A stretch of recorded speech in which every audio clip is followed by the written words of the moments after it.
आतंकवाद के ऊपर बड़ी बड़ी स्ट्राइक तब होगी जब आतंकवादियों के समर्थकों के ऊपर स्ट्राइक हो। मैं तो आईजी साहब को ये भी कहूँगा कि इनका भी रिकॉर्ड चेक किया जाए और अगर ये सरकारी मुलाजिम है तो इनको सरकारी मुलाजमत से हटा दिया जाए। कसूर नहीं था।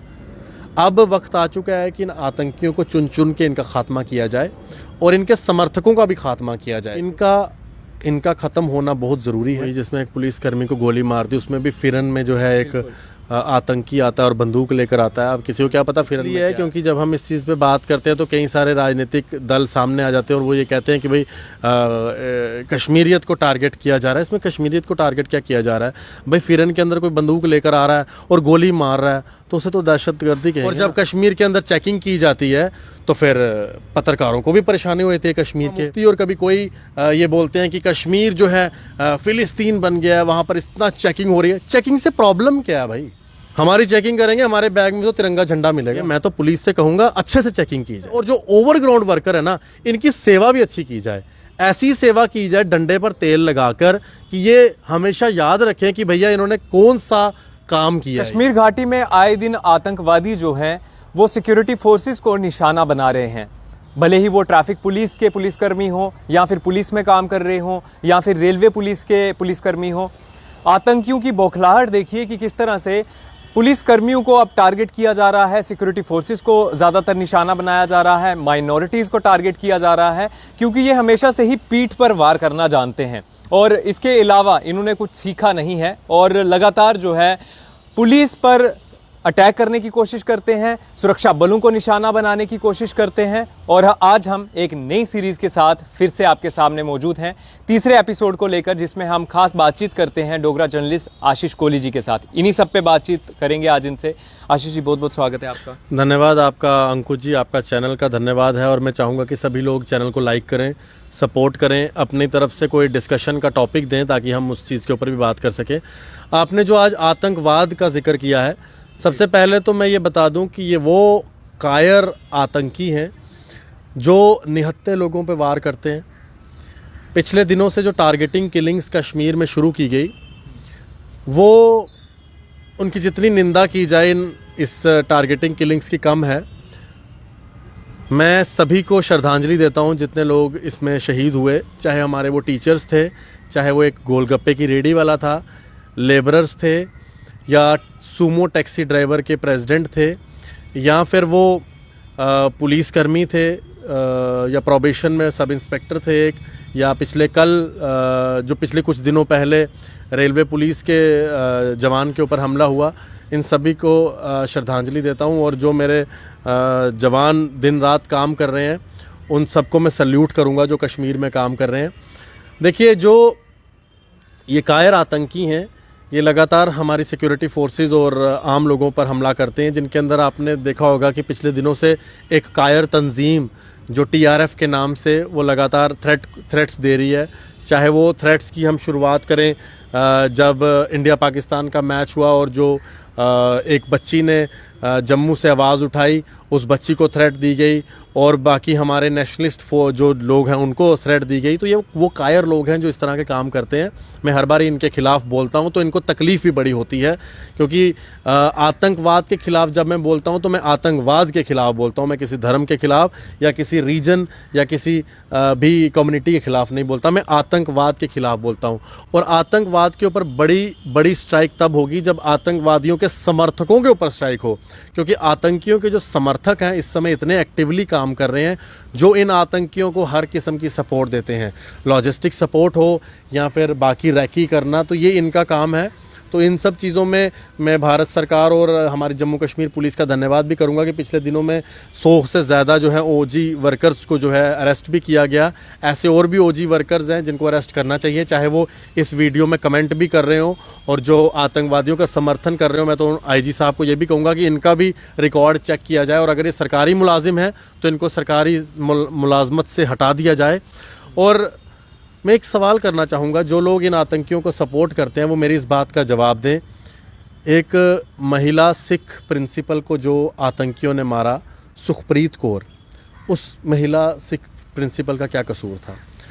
वो महिला एक देवी थी। मैं उस महिला को देवी इसलिए कह रहा हूँ क्योंकि वो अपने घर में एक मुस्लिम अनाथ बच्ची को पाल रही थी। उस बच्ची को पाल रही थी जिसके माँ बाप नहीं थे। उसको घर पे पालना, उसकी पढ़ाई का, उसके सारा खर्चा संभालना, एक ऐसी देवी महिला थी जिसको आतंकियों ने मार दिया। स्कूल में जाते हैं, स्पेसिफिक जब हम टारगेटिंग किलिंग्स की बात करते हैं तो फिर भी कई लोगों को तकलीफ़ होती है। जब स्कूल में जाते हैं सिर्फ ये कहा जाता है कि हिंदू और सिख एक साइड पे हो जाएं और बाकी सब एक साइड पे हो जाएं। तो हिंदू और सिख को साइड पे कर दिया और उनको टारगेट बना के गोली मारी, दीपक जी और सुखप्रीत कौर जी को। तो ये टारगेटिंग किलिंग्स नहीं है तो क्या है? क्या कसूर था इनका? कोई कसूर नहीं था।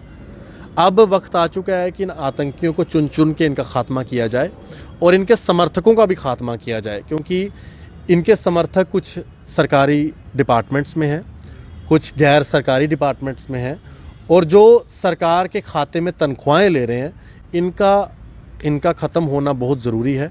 क्योंकि इनके विपरीत हमारे कई सारे ऐसे एजुकेटेड लोग हैं जिनके पास नौकरियां नहीं हैं और वो हमेशा देश का झंडा लेकर चलते हैं।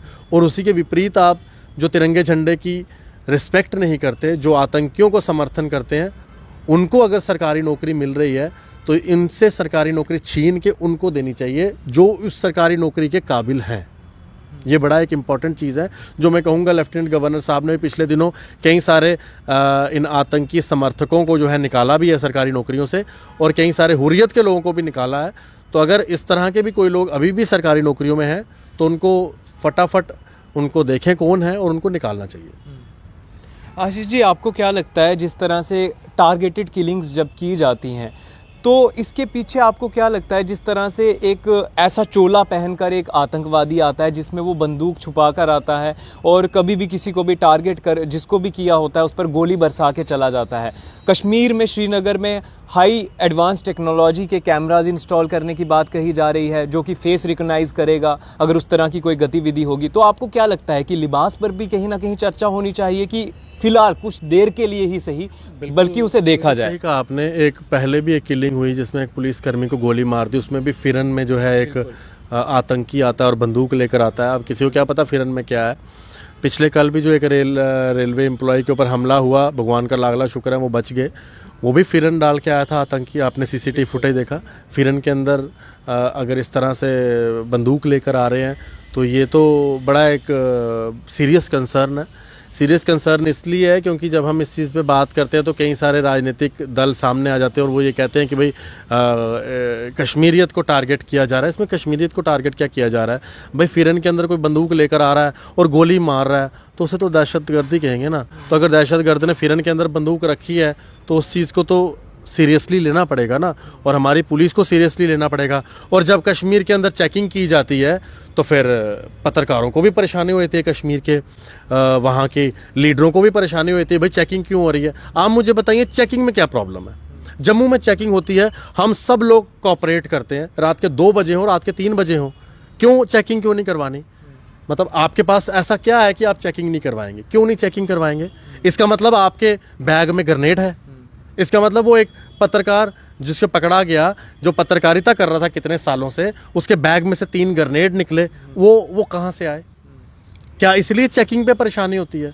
क्यों कभी महबूबा मुफ्ती और कभी कोई ये बोलते हैं कि कश्मीर जो है फ़िलिस्तीन बन गया है, वहाँ पर इतना चेकिंग हो रही है। चेकिंग से प्रॉब्लम क्या है भाई? मैं कहता हूँ आइए हमारी चेकिंग कीजिए, आपकी चेकिंग कीजिए, क्या प्रॉब्लम है इससे? हमारी चेकिंग करेंगे, हमारे बैग में तो तिरंगा झंडा मिलेगा। इसका मतलब परेशानी उनको है जिनको ये पता है कि उनके बैग के अंदर कुछ ऐसी चीज़ है जो देश के विरुद्ध हो सकती है, इसीलिए परेशानी है। अगर ऐसी परेशानी नहीं है तो फिर क्या हो गया? आप कभी भी देखिए जी, कश्मीर में चेकिंग हो रही हो तो पत्रकार भी फ़ोटो खींच के फटाफट लगाते, देखिए जी चेकिंग शुरू हो गई। ओ भाई चेकिंग ही हुई है ना, क्या हो गया? चेकिंग में क्या किसी को जो सिविलियन है उसको आतंकवादी बना दिया जाता है? चेकिंग हो रही है, आपके बैग में से ग्रेनेड मिलेगा तो आपको आतंकवादी की कैटेगरी में खड़ा करेंगे ना। अगर चेकिंग हो रही है, आपके बैग में से किताब पेन मिलेगा तो आपको थोड़ी कुछ कहेंगे, आपको कहेंगे जाइए। लेकिन अगर आप उसी चेकिंग के बीच में कोई अपना ग्रेनेड निकाल के ले जाना चाहते हैं तो वो तो पॉसिबल नहीं ना। इसलिए मैं तो पुलिस से कहूँगा अच्छे से चेकिंग की जाए, अच्छे से चेकिंग की जाए, और जो ओवरग्राउंड वर्कर है ना, इनकी सेवा भी अच्छी की जाए। ऐसी सेवा की जाए डंडे पर तेल लगाकर कि ये हमेशा याद रखें कि भैया इन्होंने कौन सा काम किया है ये, और उनकी आने वाली 10 पुश्तें भी याद रखें कि भैया आतंकवादियों का साथ नहीं देना। क्योंकि एक बार जब डंडा चलेगा ना इन ओवरग्राउंड वर्करों पे, एक बार तो आने वाली जो 10 पुश्ते हैं ना, वो भी याद रखेंगी कि भैया नहीं, जो कुछ है हमारा तिरंगा झंडा है, हमारी भारत माता है, इसके अलावा कुछ नहीं है। लेकिन अगर इनको स्पेयर किया जाएगा ना, तो आप इनको स्पेयर करते हैं तो फिर ये और इनको शय मिलती है। इसलिए ऐसा डंडा चलना चाहिए ओवरग्राउंड वर्कर और आतंकियों के ऊपर कि इनकी आने वाली 10 पुश्तें याद रखें कि भैया नहीं, हमें तजम्मुल इस्लाम बनना है जो देश के लिए गोल्ड लेकर आ रही है। हमें एक ऐसा जम्मू कश्मीर का वासी बनना है जो देश के लिए गोल्ड लेकर आ रहा है। हमें बुरहान वानी नहीं बनना है जो जेब में ग्रेनेड लेकर हमारे सिविलियंस को, हमारी आर्मी को हमला कर रहा है। हमें जम्मू कश्मीर का वो बाशिंदा बनना है जो जम्मू कश्मीर का नाम रोशन करेगा, जो नाम बिगाड़ेगा वो नहीं। बिगाड़ने वाले बहुत मिलेंगे, लेकिन हमें नया जम्मू कश्मीर जब हम बात करते हैं तो नया जम्मू कश्मीर का मतलब है वो जम्मू कश्मीर जहां पर हम हर घर से एक गोल्ड मेडलिस्ट को पैदा करें। वो है नया जम्मू कश्मीर। वो नया जम्मू कश्मीर नहीं है कि भैया ग्रेनेड निकलने चाहिए बैग में से, ये नहीं। बहुत बहुत शुक्रिया आशीष जी। राम राम। तो ये तीसरा एपिसोड था हमारी सीरीज़ का, जिसमें आपने देखा कि हमने आतंकवाद को लेकर चर्चा की और जिसमें आशीष कोहली जी का भी यही मानना है कि हमें जम्मू कश्मीर के रहने वाले ऐसे युवा चाहिए जो कि जम्मू कश्मीर के लिए गोल्ड लेकर आएँ, ना कि बंदूक का सहारा लेकर आगे बढ़ें। और बंदूक उठाने पर आखिरकार अंत में एक ही विकल्प है, मौत, और उसके अलावा आप कुछ उपलब्धि हासिल जो है वो नहीं कर सकते हैं। उम्मीद करके चल सकते हैं कि जिस तरह से लेफ्टिनेंट गवर्नर मनोज सिन्हा जी का कहना है कि अगले 2 सालों तक कश्मीर घाटी से पूरी तरह से आतंकवाद ख़त्म हो जाएगा, उम्मीद करके चलेंगे कि कश्मीर से जल्द आतंकवाद ख़त्म हो जाए और कश्मीर में भी शांति हो जाए। देखते रहिए चैनल 1।